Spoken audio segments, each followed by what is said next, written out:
시편 129편은 지금 시편 기자의 상황을 먼저 우리에게 말해주고 있습니다. 2절 말씀인데요. 그들이 내가 어릴 때부터 여러 번 나를 괴롭혔으나 나를 이기지 못하였다. 나를 이기지 못하였다라는 것은 지금 이 시편 기자는 승리한 상황에 있는 것이고 또 그 승리한 상황을 설명을 하며 하나님께서 이렇게 나를 도와주셔서 승리하였다라고 고백하고 성전에 올라가며 노래를 부르고 있습니다. 어떠한 승리였기에, 어떠한 상황이었기에 이렇게 승리의 노래를 부르며 하나님 앞에 나오고 있을까요? 그 내용을 1절과 2절을 보면은 우리는 알 수가 있습니다. 1절은 이스라엘은 이제 말하기를 그들이 내가 어릴 때부터 여러 번 나를 괴롭혔다라고 얘기했고 2절도 우리가 읽었지만 그들이 내가 어릴 때부터 여러 번 나를 괴롭혔다라고 말해주고 있습니다. 힘듦과 어려움이 잠깐 있었던 것이 아니라 꽤 오랜 시간 동안 내가 이 일로 인하여서 힘들고 어려웠다라고 고백을 합니다. 또 뿐만 아니라 내가 그것을 감당하기 어릴 때부터 그것이 시작되었고 그리고 지금에 이르기까지 그것이 계속되었는데 이 골이 깊은 이 정말 중차대한 나를 힘들게 하고 어렵게 하는 이 일이 어떻게 되었다고요? 해결되었다. 그래서 내가 주님을 찬송하며 나아옵니다. 라고 말해주고 있습니다. 시간적으로 시편 기자가 매우 어릴 적이라는 어떤 그 의미를 말해주고 있지만 이것을 다시 우회적으로 표현하자면은 내가 어리기 때문에 아무것도 손쓸 수 없는 그런 상황을 말해주기도 합니다. 우리는 그런 일이 있겠죠. 내가 무슨 일이 발생할 때 내가 힘을 다해서 조금만 노력을 해서 누군가의 도움을 받으면은 벗어날 수 있을 것처럼 여겨지는 때도 있지만은 정말 아무것도 손쓸 수 없는 그런 상황들이 도래하는 경우들도 있습니다. 이미 그와 같은 힘들고 어려운 시기들을 넘으신 분들은 분명히 이 내용들을 인지를 하고 마저 하나님이 그렇게 하셨지 그렇게 또 감사하며 이 자리에 앉아 있는 것으로 알고 있고 또 그렇지 않다 할지라도 지금의 현재 그와 같은 상황에 있다면은 마저 내가 지금 아무것도 하지 못하는 상황 가운데 있지 그래서 너무나 힘들고 어려워서 이렇게 주님 앞에 나아왔지 이런 고백이 이제는 이 시편 기자의 고백이 되어 내가 어떻게 되었다고요? 나를 이기지 못하여서 내가 주님께 승리하여 다가옵니다라고 고백하는 그 고백이 있기를 간절히 축원드립니다. 그러면 그 상황이 나를 괴롭힌 그 상황이 얼마나 악독하고 얼마나 힘든지 3절의 그 내용을 말해줍니다. 밭가는 자들이 내 등을 갈아 그 고랑을 길게 지었다. 고랑을 파는데 잠깐 짧게 이렇게 한 것이 아니라 어떻게 해요? 길게.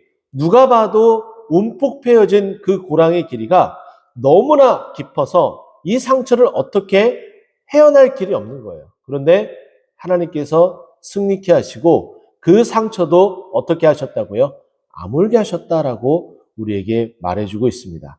하나님은 우리를 싸매주시고 우리를 낫게 해주시는 사랑의 주님, 치유의 하나님, 능력의 하나님인 줄 믿으시기 바랍니다. 그 하나님께서 오늘 이 새벽에도 역사하셔서 우리의 간절한 그 눈물의 기도를 들어 응답해 주시는 줄 믿으시기 바랍니다. 자, 그러면 나를 어릴 때부터 괴롭혔던 자들이 과연 어떠한 존재들인지 누구인지 그것을 우리에게 4절과 5절에 말해줍니다. 4절 보면은 여호와께서 의로우사 악인들의 줄을 끊으셨다. 여기 보면은 나를 이렇게 박고랑처럼 길게 오랜 시간 동안 괴롭혔었던 그 존재가 누구인지 악인이라고 표현을 합니다. 또 5절 말씀 보면 무릇 시온을 미워하는 자, 하나님을 예배하고 하나님을 따라가는 그 사람들을 미워하는 자다라고 표현을 해주고 있습니다. 그런데 하나님께서 이들을 어떻게 대하는지 보십시오. 4절로 다시 돌아가서 그들의 뭐를 끌었다고요? 그들이 붙잡고 있는 그들이 휘두르려고 하는 그 것을 어떻게 해요? 그 줄을 끊으셨다라고 이야기를 해요. 공동의역 성경을 보면은 너무 통쾌하게 이것을 표현하고 있어요. 그들의 그 줄을 어떻게 했느냐? 박살냈다라는 표현을 쓰고 있어요. 얼마나 통쾌합니까? 하나님께서 완전히 없이 하셨다라는 이 표현 가운데 박살이라는 표현을 쓰고 있어요. 하나님께서 우리의 모든 어려움 가운데 있는 그 문제들을 박살내는 줄 여러분 믿으시기 바랍니다. 또 그 미워하는 자들이 어떻게 해요? 결국은 피해서 수치를 당하며 물러가고 도망가게 만들어준다라고 이야기를 해요. 근데 그들의 수치를 당해서 도망가고 그 줄이 박살나는 그 상황을 다시 비유적으로 표현하는 것이 오늘 시편 말씀입니다. 오늘 시편 129편은 비유적인 표현이 참 많이 나와요. 3절에서도 내 힘들고 어려움을 바가는 자들이 내 등을 갈아 고랑을 길게 지었다라고 표현했다면 이제 나를 괴롭혔었던 그들의 표현을 어떻게 비유하는지 보세요. 6절 말씀입니다. 그들은 지붕의 풀과 같을지어다 그것은 자라기 전에 마를 것이다. 그들의 그 상황 풀이래요. 그리고 그 풀이 없어지기를 바라면서 배기를 바라려고 했는데 그냥 시들어 버린다라고 얘기를 해요. 왜 그랬을까요?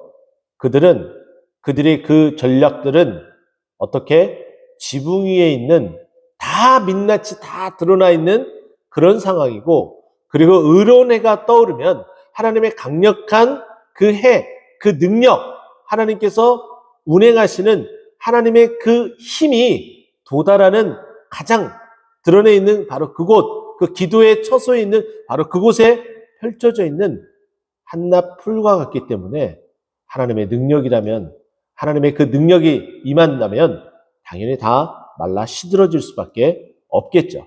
그것을 그렇게 비유를 우리에게 해주고 있습니다. 또 여기 7절 말씀 보면은 이런 것을 베는 자의 손과 묶는 자의 품에 차지 아니한다. 그 풀을 내가 스스로가 또는 어떤 힘이 나를 도와주는 주위의 그 사람들이 그것을 베려고 하더라도 그 사람 손에 미치지 않게끔 만들어준다라고 이야기를 합니다. 여러분 인생은 어떨까요? 베드로전서 1장 24절 보면은 모든 육체는 풀과 같다라고 우리에게 말해줍니다. 그래서 풀은 마르고 꽃은 떨어지는데 베드로전서 1장 25절 말씀이 결정타로 우리에게 이렇게 말해주고 있죠. 오직 주의 말씀은 세세토록 있도다. 할렐루야.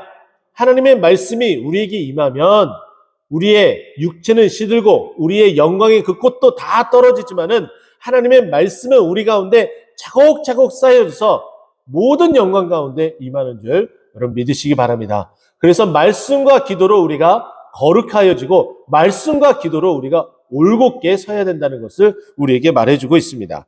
8절 말씀 보십시오. 지나가는 자들도 여호와의 복이 너희에게 있을지어다 하거나 여호와의 이름이 너희에게 축복한다 하지 아니하느니라. 하나님께서 이제 어떻게 그 상황을 완전히 뒤바꿔 놓는지 보세요. 미워하는 자 그 악인들이 어떻게 된다는 거예요? 사람들을 그냥 지나가면서 쟤네들은 벌 받아도 마땅해, 저거는 없어져도 마땅해, 사라져도 마땅해 라고 이야기를 하는 거예요. 하지만 반대로 우리는 그들에 의해서 피해를 입는 자들이라면 이 말씀이 반대로 표현되어지면은 그것이 우리에게 임한 하나님의 말씀인 줄 믿으시기 바랍니다. 어떻게 해요? 지나가는 사람들이 그 어려운 가운데 그 악인과 그리고 시온을 미워하는 자들이 의해서 우리가 핍박을 받고 힘들고 고통 가운데 있는데 이제 뭐라고 얘기하는 거예요? 지나가는 자들이 우리에게 여호와의 복이 너희에게 있다라고 표현을 할 수 있게 된다는 거예요. 또 더 나아가서 여호와의 이름이 너희를 축복하기 때문에 너는 이제 벗어날 수 있다라고 우리에게 말해주고 있습니다. 온전히 하나님의 말씀, 영원히 시들지 않는 말씀, 세세토록 있는 그 말씀을 붙들고 이 악인들의 공격, 그것을 이겨내어 하나님을 찬송하고 여호와의 복을 누리는 우리 모두가 되기를 예수 그리스도의 이름으로 축원드립니다. 기도하겠습니다.